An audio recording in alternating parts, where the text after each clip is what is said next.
ನೆರೆದಿರುವಂತಹ ಸಮಸ್ತ ಪತ್ರಕರ್ತರಿಗೂ ನಮಸ್ಕಾರಗಳು. ಮೊದಲಿಗೆ ಶ್ರೀಯುತ ಸ್ಮಿತೇಶ್ ಎಸ್ ಬಾರಿ ಅವರು ಹೇಳಿದ ಹಾಗೆ ನಮ್ಮ ಈ ಕನ್ನಡ ಚಲನಚಿತ್ರಕ್ಕೆ ಮತ್ತೊಂದು ಹೊಸ ಚಿತ್ರ ಅರ್ಪಣೆ ಮಾಡಬೇಕೆನ್ನುವಂಥ ಒಂದು ಮಹಾ ಹಂಬಲದೊಂದಿಗೆ ನಾವು ನಮ್ಮ ಇಡೀ ತಂಡವನ್ನು ಕಟ್ಕೊಂಡು ಬೆಂಗಳೂರಿಗೆ ಬಂದಿದ್ದೇವೆ. ನಿಮಗೆಲ್ಲರಿಗೂ ಕೂಡ ನನ್ನ ಪರಿಚಯವನ್ನು ಹೇಳೋದಾದರೆ, ನಾನು ಜಿ ಕನ್ನಡ ಎನ್ನುವಂಥ ಒಂದು ಮಹಾನ್ ವೇದಿಕೆಯಲ್ಲಿ ಸುಮಾರು ಒಂದು 2015-16 ಮೊದಲನೇ ಬ್ಯಾಚ್ ಅಂದರೆ ಫಸ್ಟ್ ಸೀಸನ್ನ ಕಂಟೆಸ್ಟೆಂಟ್ ಆಗಿದ್ದೆ, ಅನೀಶ್ ಪೂಜಾರಿ ಅಂತ.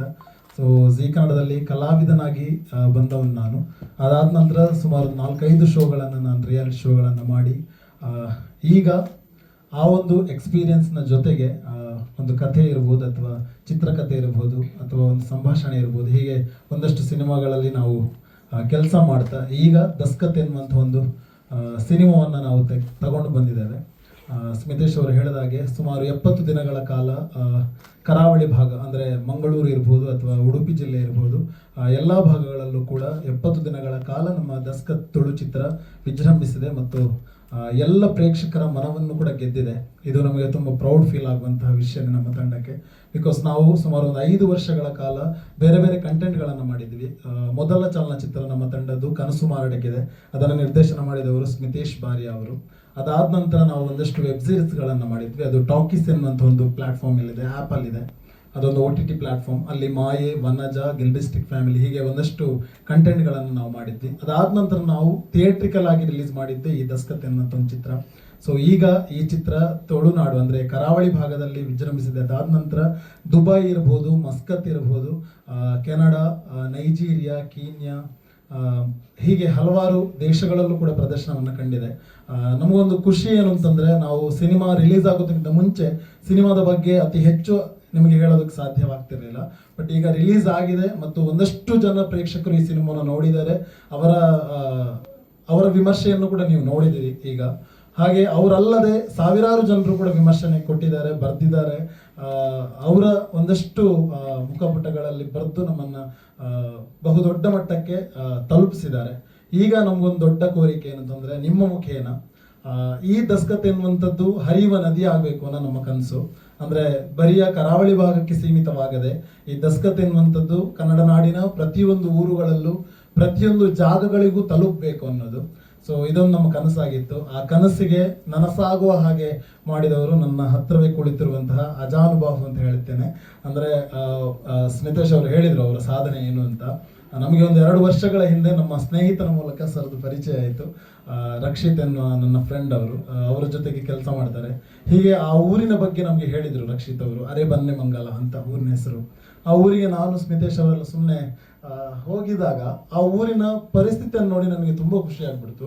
ನಾನು ಒಂದು ಹಳ್ಳಿ ಇದ್ದದ್ದನ್ನು, ಅಂದರೆ ಒಂದು ಸುಂದರವಾದ ಹಳ್ಳಿ, ಆ ಹಳ್ಳಿಯಲ್ಲಿ ಮೂಲಭೂತ ಸೌಕರ್ಯದ ಕೊರತೆ ಇದ್ದಾಗ ಒಬ್ಬ ವಿಷನ್ ಇರುವಂತಹ ಒಬ್ಬ ದೊಡ್ಡ ಮಹಾನುಭಾವ ಮುಂದೆ ಬಂದಾಗ ಆ ಊರು ಅಭಿವೃದ್ಧಿಯ ಪಥದತ್ತ ಸಾಗುತ್ತದೆ ಅನ್ನೋದಕ್ಕೆ ಮುಖ್ಯ ಉದಾಹರಣೆ ಶ್ರೀಯುತ ಜಗದೀಶ್ ಅರೆಬನ್ನಿಮಂಗಲ ಅವರು.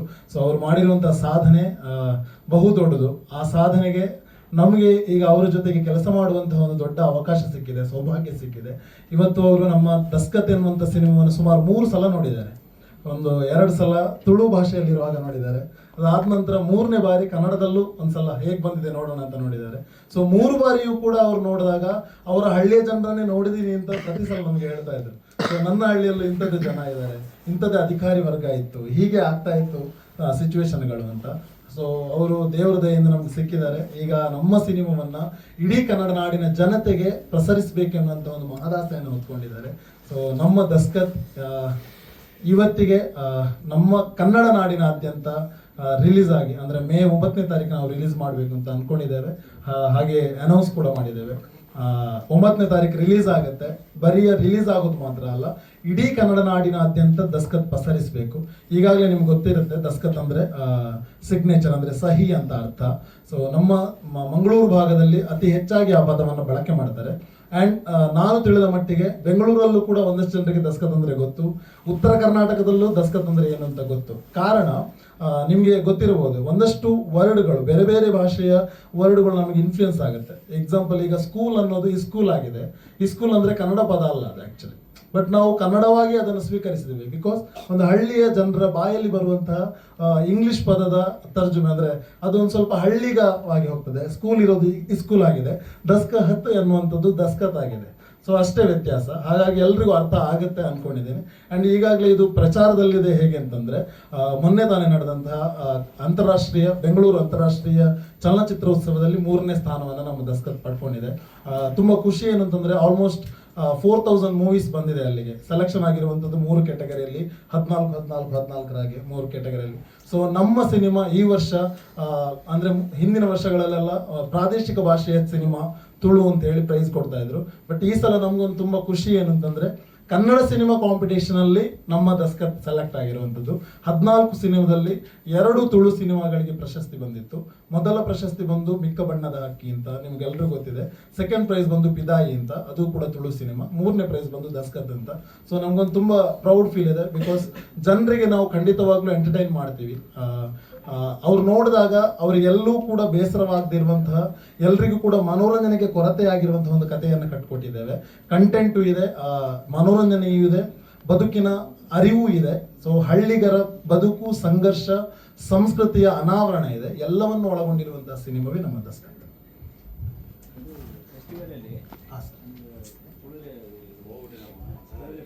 ಹೌದು ಸರ್, ಫೆಸ್ಟಿವಲ್ ಅಲ್ಲಿ ತುಳುವಲ್ಲೇ ಪ್ಲೇ ಆಗಿರೋದು. ನಾವು ತುಳು ಭಾಷೆಯ ಸಿನಿಮಾವನ್ನೇ ಕೊಟ್ಟಿರೋದು. ಸೊ ಕನ್ನಡ ಕಾಂಪಿಟೇಷನ್ಗೆ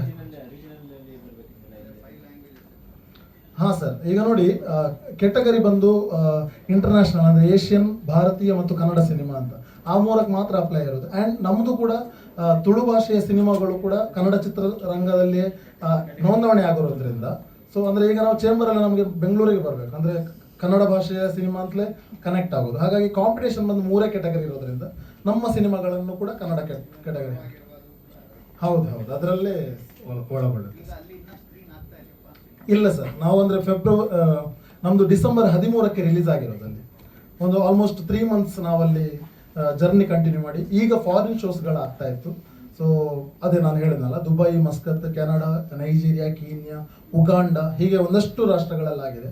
ಇನ್ನೂ ಕೂಡ ಒಂದಷ್ಟು ರಾಷ್ಟ್ರಗಳಲ್ಲಿ ಪ್ಲೇ ಆಗೋದಕ್ಕಿದೆ. ಡಿಸ್ಟ್ರಿಬ್ಯೂಟರ್ಸ್ ನಮ್ಮ ನಿತ್ಯಾನಂದ ಪ್ರಭುಗಳು. ಹೌದು, ಎಸ್ ಸರ್, ಇದು ನಮಗೆ ಕಾನ್ಫಿಡೆನ್ಸ್ ಬರೋದಕ್ಕೆ ಒಂದು ರೀಸನ್ ಅಂತಂದ್ರೆ, ಅಂದ್ರೆ ಇಲ್ಲಿ ನೀವು ಕೇಳಿದ ಕ್ವಶನ್ಗೆ ಅಂದ್ರೆ ನಮ್ಮ ಕರಾವಳಿಯ ಭಾಷೆಯನ್ನ ಆಲ್ಮೋಸ್ಟ್ ಎಲ್ಲಾ ಕಡೆಗಳಲ್ಲೂ ಕೂಡ ತುಂಬಾ ಇಷ್ಟಪಡ್ತಾರೆ. ಕರಾವಳಿ ಕನ್ನಡ ಭಾಷೆಯನ್ನು ಅಂದ್ರೆ ತುಂಬಾ ಇಷ್ಟಪಡ್ತಾರೆ ಮತ್ತು ಅದನ್ನು ಸ್ವೀಕರಿಸ್ತಾರೆ. ಇನ್ನೊಂದು ರೀಸನ್ ಏನು ಅಂತಂದ್ರೆ, ನಾವು ಬ್ಯಾಂಗ್ಳೂರ್ ಇಂಟರ್ನ್ಯಾಷನಲ್ ಫಿಲ್ಮ್ ಫೆಸ್ಟಿವಲ್ ಅಲ್ಲಿ ನೋಡಿದಂತಹ ಪ್ರೇಕ್ಷಕರ ಸಂಖ್ಯೆ ನೋಡಿದಾಗ, ಅಂದ್ರೆ ಹೌಸ್ಫುಲ್ ಶೋ ಇತ್ತು, ಅಲ್ಲಿ 90% ಕನ್ನಡಿಗರೇ ನೋಡಿದ್ದು. ಅವರ ರೆಸ್ಪಾನ್ಸ್ ಅನ್ನು ನೋಡಿ ನನಗೆ ತುಂಬಾ ದಿಗ್ಭ್ರಮೆಗೊಂಡಿದೆ. ಬಿಕಾಸ್ ತುಳು ಭಾಷೆಯಲ್ಲಿ ಪ್ಲೇ ಆಗ್ತಾ ಇದೆ, ಪ್ರತಿಯೊಂದು ಆಕ್ಷನ್ಗೂ, ಪ್ರತಿಯೊಂದು ಭಾವನಾತ್ಮಕ ಸನ್ನಿವೇಶಗಳಿಗೂ ರಿಯಾಕ್ಟ್ ಮಾಡ್ತಾ ಇದ್ರು, ಪ್ರತಿಯೊಂದು ಸನ್ನಿವೇಶಗಳನ್ನ ಎಂಜಾಯ್ ಮಾಡ್ತಾ ಇದ್ರು. ನನಗೆ ಅನಿಸಿದ್ದೇನು ಅಂತಂದ್ರೆ, ಕೆಲವೊಂದ್ಸಲ ಭಾಷೆ ಮತ್ತು ಭಾವನೆ ತುಂಬಾ ಇಂಪಾರ್ಟೆಂಟ್. ಅಲ್ಲಿ ಭಾವನೆ ತುಂಬಾ ಮೇಳೈಸ್ತದೆ. ಅಂದ್ರೆ ಸ್ಕ್ರೀನ್ ಅಲ್ಲಿ ಯಾವ ಭಾಷೆಯಲ್ಲಿ ಬಂದರೂ ಕೂಡ ಆಡಿಯನ್ಸ್ ಅದನ್ನು ನೋಡೋದು ಭಾವನಾತ್ಮಕವಾಗಿ. ಸೊ ಭಾವನೆಗಳು ಕನೆಕ್ಟ್ ಆದಾಗ ಸಿನಿಮಾ ಖಂಡಿತವಾಗ್ಲೂ ಗೆಲ್ಲುತ್ತೆ. ಹೌದು, ಇಂಗ್ಲಿಷ್ ಸಬ್ ಟೈಟಲ್ ಇದೆ. ಹಾಂ ಸರ್,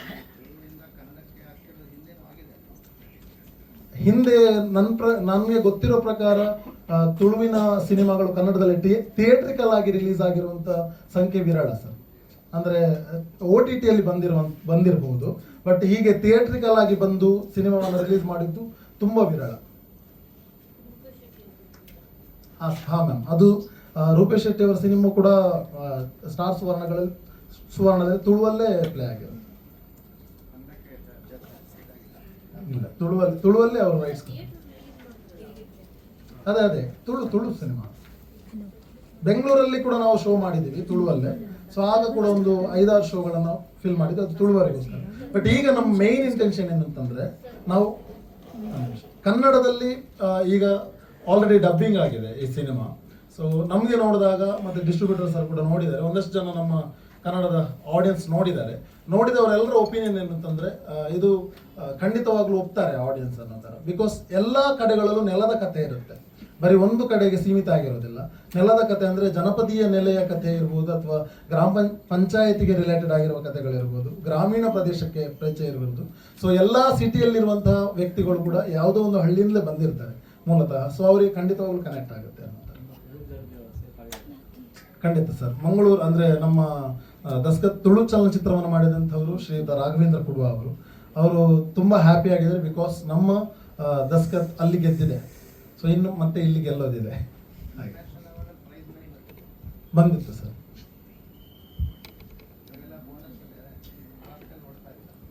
ಖಂಡಿತ ಪ್ರಾಫಿಟ್ ಅಲ್ಲಿ ಓಡ್ತಾ ಇದೀವಿ ಬಿಕಾಸ್ ಪ್ರೇಕ್ಷಕರಿಗೆ ಇಷ್ಟ ಆಗಿರೋದ್ರಿಂದ. ಅಂದ್ರೆ ನಾವು ಅದೇ ಅನ್ಕೋತೀವಿ, ಯಾವ್ದಾದ್ರು ಒಂದು ಸಿನಿಮಾ ಬಂದು ಅದು ಲಾಸ್ ಆಗಿ ಹೋಗೋ ಬದಲು ಇನ್ನೊಂದು ಯಾವ್ದು ಸಿನಿಮಾ ಮಾಡೋ ಬದಲು ನಾವು ಗೆದ್ದು ಇನ್ನೊಂದು ಸಿನಿಮಾ ಮಾಡೋದಕ್ಕೆ ತುಂಬಾ ಪ್ರೌಡ್ ಫೀಲ್ ಇರುತ್ತೆ. ಸೊ ನಮ್ಗೆ ಅನ್ಸಿದ್ದೇನು ಅಂತಂದ್ರೆ ನಾವು ದಸ್ಕತ್ತಿನೆಲ್ಲ ಗೆದ್ದಿದ್ದೀವಿ. ಸೊ ಇನ್ನೊಂದು ಕಡೆ ಬಿಕಾಸ್ ಈ ಸಿನಿಮಾ ಬರೀ ಅಲ್ಲಿಗೆ ಮಾತ್ರ ಸೀಮಿತ ಆಗಿದೆ, ಇನ್ನೊಂದು ಕಡೆ ಗೆದ್ದಾಗ ನಮಗೂ ಕೂಡ ಹುರುಪು ಬರುತ್ತೆ ಇನ್ನೊಂದು ಕೆಲಸ ಮಾಡೋದಕ್ಕೆ, ಇನ್ನೊಂದು ಸಿನಿಮಾ ಮಾಡೋದಕ್ಕೆ.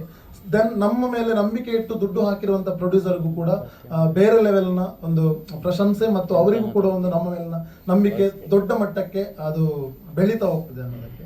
ಸೊ ಅವ್ರ ಜೊತೆ ನಾವು ಮತ್ತೆ ಮತ್ತೆ ವರ್ಕ್ ಮಾಡ್ತಾ ಇರ್ಬೇಕು ಅನ್ನೋದು ನಮ್ಮ ಹಂಬಲ, ನಮ್ಮ ಇಡೀ ತಂಡದ್ದು. ಸೊ ಹಾಗಾಗಿ ನಾವು ಅವ್ರನ್ನ ಸೋಲಕ್ ಬಿಡಲ್ಲ, ಅವ್ರು ನಮ್ಮನ್ನ ಸೋಲದ ಹಾಗೆ ಕೈ ಹಿಡಿದಿದ್ದಾರೆ, ನಾವು ಗೆದ್ದಿದ್ದೇವೆ. ಧನ್ಯವಾದಗಳು ಸರ್. ನಿರ್ಮಾಪಕರಾಗಿರೋದು ಶ್ರೀಯುತ ಜಗದೀಶನ್ ಸರ್ ಮಾತಾಡಬೇಕು ಅಂತ ಕೇಳಿಕೊಳ್ತೀನಿ. ಎಲ್ಲರಿಗೂ ನಮಸ್ಕಾರ. ಈಗಾಗಲೇ ಸ್ಮಿತೇಶ್ ಅವರು ನನ್ನ ಬಗ್ಗೆ ನಿಮಗೆ ಸಾಕಷ್ಟು ಮಟ್ಟಿಗೆ ಪರಿಚಯ ಮಾಡಿಕೊಟ್ಟಿದ್ದಾರೆ. ನಾನು ಬೆಂಗಳೂರಿನ ಒಂದು ಪಕ್ಕದ ಹಳ್ಳಿಯಲ್ಲಿ ಒಂದು ಗ್ರಾಮ ಪಂಚಾಯತಿ ಅಧ್ಯಕ್ಷ ಆಗಿ ಕೆಲಸ ಮಾಡಿದ್ದೆ. ನನಗೆ ಸುಮಾರು ಒಂದು 10-15 ವರ್ಷದಿಂದ ನನಗೆ ಒಂದು ಸಿನಿಮಾ ರಂಗಕ್ಕೆ ಬರಬೇಕು ಅನ್ನೋ ಒಂದು ಅಭಿಲಾಷೆ ಇತ್ತು. ಇಲ್ಲಿ ನಾನು 2012ರಲ್ಲಿ 13ರಲ್ಲಿ ಒಂದ್ಸರಿ ಒಂದು ಸಿನಿಮಾ ಸಾಧನೆ ಅಂತ ಒಂದು ಸಿನಿಮಾ ಮಾಡಿದರು. ಯಾರು ಚಿಕ್ಕಬಳ್ಳಾಪುರ ಒಬ್ಬರು ರೆಡ್ಡಿ ಸರ್ ಅಂತ ಸಿನಿಮಾ ಮಾಡಿದರು. ಅದಕ್ಕೊಂದು ಸ್ವಲ್ಪ ಸಹಕಾರ ಕೊಟ್ಟು ಮಾಡಿದ್ದೆ. ಅದಾದ ನಂತರ ಒಂದು ಬೆಂಗಳೂರಲ್ಲಿ ಒಬ್ಬರು ನೃತ್ಯ ನಿರ್ದೇಶಕರ ಜೊತೆ ಒಂದು ಇದು ಮಾಡಿದೆ, ಏನದು ಡ್ಯಾನ್ಸ್ ಕ್ಲಾಸ್ ಮಾಡಿ ಸರಿ ಒಂದು ಸ್ವಲ್ಪ ದಿವಸ ಅವ್ರ ಜೊತೆ ಇದ್ದು ನಾನು ವಾಪಸ್ ನನ್ನ ವ್ಯಾಪಾರಕ್ಕೆ ನಾನು ವಾಪಸ್ ಹೋಗಿದ್ದೆ. ಇದಾದ ನಂತರ ಈಗ ಇವರು ನಮ್ಮ ಅನೀಶ್ ಅವರು ಹೇಳಿದ ಹಾಗೆ ರಕ್ಷಿತ್ ಅಂತ ನನ್ನ ಜೊತೆ ಒಬ್ಬ ಹುಡುಗ ಕೆಲಸ ಮಾಡ್ತಾನೆ. ಸ್ಟೇಟಸಲ್ಲಿ ಹಾಕಿದ್ದ ಇವರು ಸಿನಿಮಾ ಟೀಸರು. ನಾನು ಒಂದ್ಸರಿ ನೋಡಿದೆ, ನಾನು ಕೇಳಿದೆ ಯಾರಪ್ಪ ಇಷ್ಟು ಚೆನ್ನಾಗಿ ಅದ್ಭುತ ಮಾಡಿದ್ದಾರೆ ಈ ಸಿನಿಮಾನ, ಒಂದ್ಸರಿ ಕಸಪ್ಪ ಅವ್ರನ್ನ ಮಾತಾಡಿಸ್ಬೇಕು ಅಂತ ಕೇಳಿದಾಗ ಅದು ನೋಡಿ ಆದಮೇಲೆ ನೆಕ್ಸ್ಟು ಹೋಗಿ ಆ ಸಿನಿಮಾ ನೋಡಿದೆ ಒಂದ್ಸರಿ. ನನಗೆ ನಿಜವಾಗ್ಲೂ ತುಳು ಭಾಷೆ ಬರಲ್ಲ, ಬಟ್ ಅವ್ರು ಮಾಡಿದಂಥ ಸಿನಿಮಾ ಆ ಭಾವನೆ ನನಗೆ ತುಂಬ ಅಟ್ಯಾಚ್ ಆಯಿತು. ನಾನು ಅವ್ರಿಗೆ ಕೇಳಿದೆ, ಯಾಕೆ ಈ ಸಿನಿಮಾ ನೀವು ಕನ್ನಡದಲ್ಲಿ ಮಾಡೋಕ್ಕೆ ಮುಂಚೆ ಯಾಕೆ ಮಾಡೋದು, ಯಾಕೆ ಸಿನಿಮಾ ಮಾಡಬಾರ್ದು ಅಂತ ಕೇಳಿದಾಗ ಒಂದು ಟ್ರೈ ಮಾಡೋಣ ಸರ್ ಅಂತ ಸ್ಮಿತೇಶ್ ಮತ್ತು ಅನೀಶ್ ಇಬ್ಬರಿಗೆ ಹೇಳಿದ್ರು. ಅದಾದಮೇಲೆ ನಾನು ಸಿನಿಮಾ ನೋಡ್ತಾ ಇದ್ದಂಗೆ ಅದು ಇನ್ನೊಂದ್ಸರಿ ಹೋಗಿ ನೋಡಬೇಕು ಅನಿಸ್ತು. ಹೋಗಿ ನೋಡಿದ್ವಿ. ನಿಜವಾಗ್ಲೂ ಒಂದಿಷ್ಟು ಕರಡಕ್ಕಿತ್ತುವಂತಹ ಸನ್ನಿವೇಶಗಳೆಲ್ಲ ತುಂಬ ಚೆನ್ನಾಗಿ ತೋರಿಸಿದ್ದಾರೆ ಅವರು. ಏನು ಒಂದು ಗ್ರಾಮ ಪಂಚಾಯತಿಲಿ ಒಬ್ಬ ಅಧಿಕಾರಿ ಸರಿಯಾಗಿ ಅವನ ಜವಾಬ್ದಾರಿನ ನಿರ್ವಹಿಸಲಿಲ್ಲ, ಅವನ ಸ್ವಾರ್ಥಕ್ಕೋಸ್ಕರ ಅವನೇನಾದರೂ ಬಳಸ್ಕೊಂಡ ಅಂದಾಗ ಅಲ್ಲಿನ ಜನ ಯಾವ ಥರದ ಕಷ್ಟಪಡ್ತಾರೆ ಅನ್ನೋದನ್ನು ತುಂಬ ನಾಜೂಕಾಗಿ ತುಂಬ ಸ್ಪಷ್ಟವಾಗಿ ಜನಕ್ಕೆ ತುಂಬ ಅರಿವಾದ ಹಾಗೆ ತುಂಬ ಸ್ಪಷ್ಟವಾಗಿ ತೋರಿಸಿದ್ದಾರೆ. ಈಗಾಗಲೇ ಅವ್ರು ಹೇಳಿದಾಗೆ ನಾನು ಕೂಡ ಒಂದು ಹಳ್ಳಿಯಲ್ಲಿ ಹುಟ್ಟಿ ಬೆಳೆದಂಥ ವ್ಯಕ್ತಿ. ನಾನು ಒಂದು ಗ್ರಾಮ ಪಂಚಾಯತಿಲಿ ಸ್ವಾರ್ಥ ಇಲ್ಲದೇ ಒಂದಷ್ಟು ಜನಕ್ಕೇನೋ ಒಂದು ಒಳ್ಳೇದು ಮಾಡಬೇಕು ಅಂತ ಹೋಗಿ ನಾನು ಒಂದಷ್ಟು ಅಲ್ಲಿನ ಸಿಚುವೇಶನ್ ಎಲ್ಲ ಅನುಭವಿಸಿ ಬಂದಂಥ ವ್ಯಕ್ತಿ ಆಗಿದ್ದರಿಂದ ನನಗೆ ತುಂಬ ಚೆನ್ನಾಗಿ ಕನೆಕ್ಟ್ ಆಯ್ತು ಈ ಸಿನಿಮಾ. ಹಾಗಾಗಿ ಹೌದೌದು, ನಾನು ಅಧ್ಯಕ್ಷ ಆಗಿದೆ, ಅದಕ್ಕೆ ಕನೆಕ್ಟ್ ಆಗಿದೆ ನನಗೆ. ಹಾಗಾಗಿ ನೋಡಿದಾದ್ಮೇಲೆ ಈ ಸಿನಿಮಾ ನಮ್ಮ ಕನ್ನಡ ತಗೊಂಬಂದು ಹೇಗಿರುತ್ತೆ ಅಂತ ಕೇಳಿದಾಗ ನಾನು ಅವರಿಗೆ ಸಹಕಾರ ಕೊಟ್ಟು ಕನ್ನಡಕ್ಕೆ ಸಿನಿಮಾ ತಗೊಂಡ್ಬಂದಿದ್ದೀನಿ. ಹೌದೌದು. ಧನ್ಯವಾದಗಳು ಸರ್. ಮುಂದೆ ನಮ್ಮ ವಿತರಕರಾಗಿರುವಂಥ ನಿತ್ಯಾನಂದ ಪ್ರಭುಗಳು ಸರ್, ಇವರು ಸಿನಿಮಾ ನೋಡಿದ್ದಾರೆ ಈಗಾಗಲೇ, ನಿಮ್ಮ ಅಭಿಪ್ರಾಯ ತಿಳಿಸ್ಬೇಕು ಸರ್. ದಸ್ಕತ್ ಅನ್ನುವಂಥ ಸಿನಿಮಾ ಬ್ಯಾಂಗ್ಳೂರ್ ಇಂಟರ್ನ್ಯಾಷನಲ್ ಫಿಲ್ಮ್ ಫೆಸ್ಟಿವಲಲ್ಲಿ ತುಳುನಲ್ಲಿ ರಿಲೀಸ್ ಆಗಿ ಅಲ್ಲಿ ಅದು ಒಂದು 3ನೇ ಪ್ಲೇಸ್ನ ತೊಗೊಂಡಿತ್ತು ಅನ್ನೋ ನ್ಯೂಸು. ಬಟ್ ನಾನು ಸಿನಿಮಾ ನೋಡಿರಲಿಲ್ಲ ಅಲ್ಲಿ. ಯಾವಾಗಿದು ನನ್ನ ಹತ್ರ ಬಂತು ಈ ಥರ ಡಿಸ್ಟ್ರಿಬ್ಯೂಷನ್ ಮಾಡಬೇಕು, ಕನ್ನಡದಲ್ಲಿ ಸಿನಿಮಾ ತೊಗೊಂಬರ್ಬೇಕು ಅಂದಾಗ ನಾನು ಒಂದು ಸತಿ ಸಿನಿಮಾ ನೋಡಬೇಕು ಕನ್ನಡದಲ್ಲಿ ಅಂದರೆ ಅದ್ರದ್ದು ಒಂದು ಶೋನ ನನಗೆ ಆರ್ಗನೈಸ್ ಮಾಡಿ ತೋರಿಸಿದ್ರು. ಅದು ನೋಡಿದಾಗ ನನಗನ್ಸಿದ್ದು ಅದು ಬರೀ ಕನ್ನಡ ಕಂಟೆಂಟ್ ಅಂತ ಅಲ್ಲ, ತುಳು ಕಂಟೆಂಟ್ ಅಂತ ಅಲ್ಲ, ಆ ಕಂಟೆಂಟು ಇಡೀ ಇಂಡಿಯಾ ಮತ್ತು ಇಂಟರ್ನ್ಯಾಷನಲ್ ಲೆವೆಲಲ್ಲಿ ನೋಡೋಂಥ ಕಂಟೆಂಟ್. ನಮ್ಮ ಕರಾವಳಿ ಪ್ರದೇಶದ ಭಾಷೆ ಆಗಿರೋದ್ರಿಂದ ಆ ದಸ್ಕತ್ ಅನ್ನೋ ಹೆಸರಿಟ್ಟಿದ್ದಾರೆ. ಬಿಟ್ಟರೆ ಒಂದು ಹಳ್ಳಿನಲ್ಲಿ ಒಂದು ಸಹಿಗೆ ಎಷ್ಟು ಇಂಪಾರ್ಟೆನ್ಸ್ ಇದೆ ಅಂದರೆ ಆ ದಸ್ಕತ್ಗೆ ಎಷ್ಟು ಇಂಪಾರ್ಟೆನ್ಸ್ ಇದೆ, ಅದರಿಂದ ಎಷ್ಟು ಕರಪ್ಟ್ ಆಗಿರ್ತಾರೆ ಮತ್ತೆ ಜನ ಅದರಿಂದ ಎಷ್ಟು ನೋವುಗಳನ್ನ ಅನುಭವಿಸ್ತಾರೆ. ಎಷ್ಟು ಚಿಕ್ಕ ಟಾಪಿಕ್ ಅದು, ಬಟ್ ಅದನ್ನ ಅಷ್ಟು ದೊಡ್ಡ ಆಂಗಲ್ ಅಲ್ಲಿ ಥಿಂಕ್ ಮಾಡಿರೋದೇ ದೊಡ್ಡ ವಿಷಯ. ಆಮೇಲೆ ಅದು ಕನ್ನಡಕ್ಕೆ ಬರಬೇಕು, ಇಡೀ ಕರ್ನಾಟಕದಾದ್ಯಂತ ಎಲ್ಲರೂ ನೋಡಬೇಕು ಅನ್ನೋದು ಈ ಟೀಮ್ದು ಆಸೆ ಇತ್ತು. ಅದ್ರ ಪ್ರಕಾರ ಅವ್ರು ಮಾಡಿದ್ದಾರೆ, ತುಂಬಾ ಸೊಗಸಾಗೆ ಮಾಡಿದ್ದಾರೆ. ಎಲ್ಲೂ ನಿಮ್ಗೆ ಅದು ತುಳುವಿಂದ ಕನ್ನಡಕ್ಕೆ ಡಬ್ ಆಗಿದೆ ಅಂತ ಅನ್ಸಲ್ಲ. ಆಮೇಲೆ ಜಗದೀಶ್ ಸರ್ ಕೇಳ್ದಂಗೆ ಹೆಂಗೆ ಅಕ್ಸೆಪ್ಟ್ ಮಾಡ್ತಾರೆ ಜನ ಅಂತ, ಕಾಂತಾರನ ಹೆಂಗೆ ಅಕ್ಸೆಪ್ಟ್ ಮಾಡಿದ್ರು ಅದೇ ತರ ಅಕ್ಸೆಪ್ಟ್ ಮಾಡ್ತಾರೆ. ಯಾಕಂದ್ರೆ ಕಾಂತಾರಲ್ಲಿ ಇದ್ದಂತ ಭಾಷೆನೇ ಉಪಯೋಗ ಆಗಿರೋದು ಈ ಫಿಲಮ್ ಅಲ್ಲೂ, ಅಂದ್ರೆ ಕರಾವಳಿ ಪ್ರದೇಶದ ಕನ್ನಡ ಭಾಷೆನೇ ಯೂಸ್ ಆಗಿರೋದು. ಅದಾದ್ಮೇಲೆ ಏನ್ ಅನ್ಸ್ತು ನನಗೆ ಅಂದ್ರೆ, ಅದರಲ್ಲಿ ನಟನೆ ಮಾಡಿರೋರು ಇದಾರಲ್ಲ ಅವರೆಲ್ಲ ಎಷ್ಟು ನೈಜವಾಗಿ ಮಾಡಿದ್ದಾರೆ ಅಂದ್ರೆ ತುಂಬಾ ಚೆನ್ನಾಗಿ ಮಾಡಿದ್ದಾರೆ. ಪ್ಲಸ್ ಆ ಸಿನಿಮಾ ನೋಡಾದ್ಮೇಲೆ ನಾನು ಜಗದೀಶ್ ಸರ್, ನಮ್ಮ Kannada producer, Kannada cinema producer Jagadish ಅವರು ಸಿನಿಮಾ ಮುಗಿದ ತಕ್ಷಣ ಕೇಳಿದ್ರು ಹೇಗೆ ಅನಿಸ್ತು ಅಂತ. ನಾನು ಅವ್ರನ್ನ ಫಸ್ಟ್ ಕಂಗ್ರ್ಯಾಚುಲೇಟ್ ಮಾಡಿದೆ. ಇಂಥ ಒಂದು ಸಿನಿಮಾನ ಕನ್ನಡಕ್ಕೆ ತಗೊಂಬಂದ್ರಲ್ಲ ನೀವು, ಅದೇ ದೊಡ್ಡ ವಿಷಯ. ಯಾಕೆಂದ್ರೆ ಜನಕ್ಕೆ ಅವಕಾಶಗಳು ಸಿಗುತ್ತೆ ಅಂತ. ಆಮೇಲೆ ಎಷ್ಟೋ ಜನ ತುಳು ಭಾಷೆ ಮಾತಾಡುವಂಥವ್ರನ್ನ ಇಲ್ಲಿ ಬೆಂಗಳೂರಲ್ಲಿ ಸಿಕ್ಕಿದವ್ರನ್ನ ಕೇಳಿದಾಗ ಅವ್ರು ನೋಡಿಲ್ಲ. So they are also eager to watch ಅಂತ ಅನಿಸ್ತು. So almost all multiplexes plus single screens ಅಲ್ಲೂ ತರುವಂತ ಪ್ರಯತ್ನ ಮಾಡ್ತೀವಿ. ಮುಂದಿನ ದಿನಗಳಲ್ಲಿ ಒಂದು ಮೀಟಿಂಗ್ ಮಾಡ್ಕೊಂಡು ಎಷ್ಟು ಸ್ಕ್ರೀನ್ಸ್ ಅಲ್ಲಿ ತರಕಾಗುತ್ತೋ ಅಷ್ಟು ಸ್ಕ್ರೀನ್ಸ್ ಅಲ್ಲಿ ನನ್ನ ಶಕ್ತಿ ಮೀರಿ ನಾನು ಪ್ರಯತ್ನ ಪಟ್ಟು ಕೆಲಸ ಮಾಡಿ ಜನರಿಗೆ ತಲುಪಿಸುವಂತ ಕೆಲಸ ಮಾಡ್ತೀನಿ ಅಂತ ಹೇಳ್ತೀನಿ. ಮತ್ತೆ ಇನ್ನೊಂದೇನು ಅಂದ್ರೆ, ನಾನು ಯಾವಾಗ್ಲೂ ಹೇಳೋ ತರ ಅನ್ನದಾತ ಸುಖಿ ಭವ ಅಂತ, ಅವ್ರಿಗೆ ಒಳ್ಳೇದಾಗಬೇಕು. ಆ ಲಕ್ಷ್ಮೀ ದೇವಿ ಅವಳ ದಸ್ತಖತ್ನ ಹಾಕಿ ಅವ್ರ ಬ್ಯಾಂಕ್ ಅಕೌಂಟ್ ತುಂಬಾ ತರ ಮಾಡ್ಲಿ ಅಂತ ಕೇಳ್ಕೊತೀನಿ. 100% ಸರ್. ಧನ್ಯವಾದಗಳು ಸರ್. ಈ ಸಿನಿಮಾದ ನಾಯಕನಾಗಿ ಅಭಿನಯಿಸಿರುವಂತ ದೀಕ್ಷಿತ್ ಕೆ ಅಂಡಿಂಜೆ ಅವರು ಮಾತಾಡಬೇಕು ಅಂತ ಕೇಳಿಕೊಳ್ತಾರೆ. ಎಲ್ರಿಗೂ ನಮಸ್ಕಾರ. ದಸ್ಕತ್ ಸಿನಿಮಾದ ಬಗ್ಗೆ ನಿರ್ದೇಶಕರು, ನಿರ್ಮಾಪಕರು ಎಲ್ಲರೂ ಕೂಡ ಮಾತಾಡಿದ್ರು. ಇದು ನನ್ನ ನಾಯಕ ನಟನಾಗಿ ಕನ್ನಡ ಸಿನಿಮಾದಲ್ಲಿ ಮೊದಲ ಸಿನಿಮಾ. ಇದು ಒಂದೊಳ್ಳೆ ಹಳ್ಳಿಯ ಸೊಗಡನ್ನು ಇಟ್ಕೊಂಡು ಒಂದು ಅದ್ಭುತವಾದ ಸಿನಿಮಾವನ್ನು ಮಾಡಿದ್ದೀವಿ. ಹಾಗೆಯೇ ಇದೇ ಬರುವ ನಮ್ಮ ನೆಕ್ಸ್ಟ್ ಮಂತ್ ಮೇ 9ಕ್ಕೆ ಬಿಡುಗಡೆ ಆಗ್ತಾ ಇದೆ ರಾಜ್ಯಾದ್ಯಂತ. ಎಲ್ಲರೂ ಕೂಡ ಈ ಮುಖ್ಯ ಎಲ್ಲರೂ ಕೂಡ ವಿನಂತಿ ಮಾಡೋದು ನಾನು ಇಷ್ಟೇ, ಎಲ್ಲರೂ ಕೂಡ ಬಂದು ನಮ್ಮ ಸಿನಿಮಾನ ಥಿಯೇಟರ್ಗೆ ಬಂದು ನೋಡಿ, ಹರಸಿ ಮತ್ತು ಆಶೀರ್ವದಿಸಿ ದೊಡ್ಡ ಮಟ್ಟದಲ್ಲಿ ನಮ್ಮನ್ನು ಗೆಲ್ಲಿಸಿ ಅಂತ ಕೇಳ್ಕೊಳ್ತಾ ಇದ್ದೀನಿ. Thank you. ತುಳುವಲ್ಲಿ ನಾನು 3 ಸಿನಿಮಾ ಮಾಡಿದ್ದೀನಿ ಸರ್, ಸಣ್ಣ ಪುಟ್ಟ ಕ್ಯಾರೆಕ್ಟರ್ ಮಾಡ್ತಾ ಇದ್ದೆ.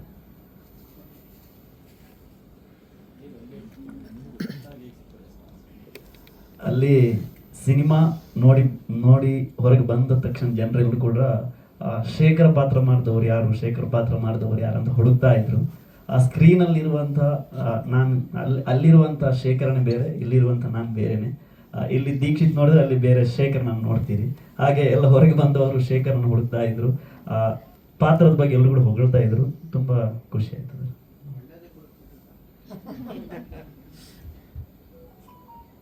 ಧನ್ಯವಾದಗಳು. ಈ ಸಿನಿಮಾದ ಸಂಗೀತ ನಿರ್ದೇಶಕರಾಗಿರುವಂತಹ ಸಮರ್ಥನ್ ಎಸ್ ರಾವ್ ಅವರು ಮಾತಾಡಬೇಕಂತ ಕೇಳ್ಕೊಳ್ತಾರೆ. ಎಲ್ರಿಗೂ ನಮಸ್ಕಾರ. ಇದು ನಂದು ಕೂಡ actually debut movie, music direction ಇದರಲ್ಲಿ. ಸೊ ಈ ಸ್ಟಾರ್ಟ್ ಮಾಡಲಿಕ್ಕೆ ಮುಂಚೆ ನಾನು ಆಡಿಯೋ ಇಂಜಿನಿಯರಿಂಗ್ ಮಾಡ್ತಿದ್ದೆ ಮುಂಬೈಯಲ್ಲಿ. ಆ ಟೈಮಲ್ಲಿ ನನಗೆ ಅನೀಶ್ ಅಣ್ಣ ಆ್ಯಕ್ಚುಲಿ ಇದ್ರ ಬಗ್ಗೆ ಹೇಳಿದರು, ಒಂದು ಮೂವಿ ಇದೆ ಮಾಡಬೇಕಾಗ್ಬೋದು ಅಂತೇಳಿ.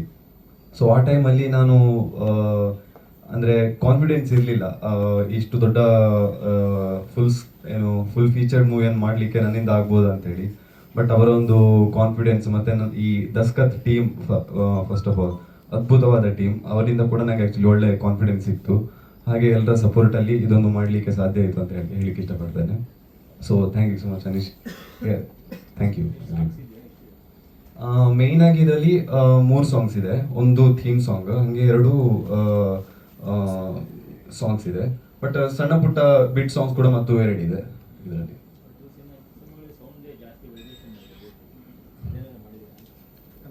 ಹೌದು ಹೌದು.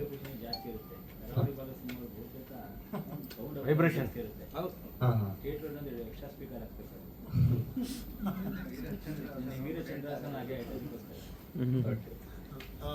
ಇದು ನೀವು ಹೇಳೋದಾಗೆ ಸರ್, ನಾವು ಈ ಸಿನಿಮಾವನ್ನು ಅಂದರೆ ಮ್ಯೂಸಿಕ್ಕಿಗೆ ಕನೆಕ್ಟೆಡ್ ಆಗಿ ಹೇಳೋದಾದರೆ ಇದೊಂದು ಸಿನಿಮ್ಯಾಟಿಕ್ ಜರ್ನಿ ಮಾಡಬೇಕು ಅನ್ನೋದು ಉದ್ದೇಶ ಇತ್ತು ನಮ್ಮ ಟೀಮಲ್ಲಿ. ಅಂದರೆ ಮೇಯ್ನ್ ಆಗಿ ಒಂದು ಕ್ಯಾಮ್ರಾಮ್ಯಾನ್ ಅಂದರೆ DOP ಅಂದರೆ ನಮ್ಮ ಸಂತೋಷ್ ಆಚಾರ್ಯ ಗುಂಪಾಲಾಜೆ ಅಂತ, ಅವರ ಸಿನಿಮ್ಯಾಟಿಕ್ ವೇ ತುಂಬ ಕನೆಕ್ಟ್ ಆಗುತ್ತೆ ಇಲ್ಲಿ. ದೆನ್ ಎಡಿಟರ್ ಆಗಿ ಗಣೇಶ್ ನಿರ್ಚಲ್ ಅಂತ, ಅವರ ಕಟ್ಟಿಂಗ್ ಕೂಡ ತುಂಬ ಸೊಗಸಾಗಿ ಮಾಡಿದ್ದಾರೆ. ಆ್ಯಂಡ್ ಮ್ಯೂಸಿಕ್ಕಿಗೆ ಬಂದಾಗ ಅವ್ರು ಹೇಳಿದ್ರು ನೋಡಿ, ಫಸ್ಟ್ ಅವ್ರಿಗೆ ಕಾನ್ಫಿಡೆನ್ಸ್ ಇರಲಿಲ್ಲ, ಬಟ್ ನಮಗೆ ಕಾನ್ಫಿಡೆನ್ಸ್ ಇತ್ತು ನಮ್ಮ ಟೀಮ್ಗೆ, ಬಿಕಾಸ್ ಅವರು ಅಷ್ಟು ಪಾಂಡಿತ್ಯ ಹೊಂದಿದ್ದಾರೆ ಸಂಗೀತದಲ್ಲಿ. ಅವರು ನೋಡೋಕ್ಕೆ ತುಂಬ ಸಣ್ಣ ಹುಡುಗ ಇರ್ಬೋದು, ಬಟ್ ಅವರು ಮಾಡಿದಂಥ ಸಂಗೀತ ಇವತ್ತು ನಾವು ಎಲ್ಲೇ ಒಂದು ಕಡೆ ಈ ಸಿನಿಮಾವನ್ನು ದಸ್ಕತ್ತನ್ನು ನೋಡಿದವ್ರ ಹತ್ರ ಯಾರ ಹತ್ರ ಕೇಳಿದ್ರು ಕೂಡ ಫಸ್ಟ್ ಅವ್ರು ಹೇಳೋದು ಸಂಗೀತದ ಬಗ್ಗೆ. ಬಿಕಾಸ್ ಎಲ್ಲೂ ಹಾರ್ಷ್ ಅನ್ಸಲ್ಲ ಯಾರಿಗೂ ಕೂಡ, ತುಂಬ ಅಚ್ಚುಕಟ್ಟಾಗಿ ಮಾಡಿದ್ದಾರೆ. ಮತ್ತೆ ಇಡೀ ಸಿನಿಮಾವನ್ನ ಒಂದು ಹಂತಕ್ಕೆ ನಾವು ಇಡೀ ಥೀಮ್ ತಗೊಂಡು ಹೋಗಿದ್ರೆ ಇನ್ನೊಂದು ಹಂತಕ್ಕೆ ಸಂಗೀತ ನಿರ್ದೇಶಕ ತಗೊಂಡು ಹೋಗಿದ್ದಾರೆ. ಸೊ ಹಾಗಾಗಿ ನಮಗೆ ತುಂಬ ಕಾನ್ಫಿಡೆಂಟ್ ಇದೆ, ಅದು ಇಲ್ಲಿಯೂ ಕೂಡ ಅಪ್ಲೈ ಆಗುತ್ತೆ, ಇಲ್ಲಿಯ ಜನರಿಗೆ ಕೂಡ ತುಂಬ ಇಷ್ಟ ಆಗುತ್ತೆ. ಆ್ಯಂಡ್ ಆಲ್ರೆಡಿ ತುಳುವಲ್ಲಿ ಸಾಂಗ್ಗಳು ಹಿಟ್ ಆಗಿದೆ. ಒಂದು ಈ ಭಾವಲೋಕದಂಥ ಸಾಂಗ್ ಇವರೇ ಹಾಡಿದ್ದಾರೆ, ಸಿಂಗರ್ ಕೂಡ ಇವರು ಆ್ಯಕ್ಚುಲಿ, ಅದು ಕೂಡ ಹಿಟ್ ಆಗಿದೆ. ಆ್ಯಂಡ್ ಆಟಿಕಳಿಂಜ ಅಂತ ಒಂದು ಬರುತ್ತೆ ನಮ್ಮ ಕಡೆ, ಒಂದು ಕಲ್ಚರ್ ಅಂದರೆ ಅದು ಆಷಾಢ, ಈ ಕಡೆ ಆಷಾಢ ಮಾಸ ಅಂದರೆ ನಾವು ಆಟಿ ತಿಂಗಳು ಅಂತೀವಿ, ಅಲ್ಲಿ ಒಂದು ಕಲ್ಚರ್ ಬರುತ್ತೆ, ಅದು ಫೋಕ್ ಸಾಂಗ್, ಅದು ತುಳುವಲ್ಲೇ ಇರುತ್ತೆ. ಕನ್ನಡದಲ್ಲಿ ಸಿನಿಮಾದಲ್ಲೂ ಕೂಡ ತುಳು ಸಾಂಗೇ ಇರುತ್ತೆ, ಫೋಕ್ ಸಾಂಗ್, ಅದು ಕೂಡ ತುಂಬ ವೈರಲ್ ಆಗಿದೆ ಅಲ್ಲಿ. ಆ್ಯಂಡ್ ಒಂದು ಪ್ಯಾಥೋ ಸಾಂಗ್ ಇದೆ, ಮತ್ತೊಂದು 2 ಬಿಟ್ ಸಾಂಗ್ಗಳು ಎಲ್ಲ ಇದ್ದಾವೆ.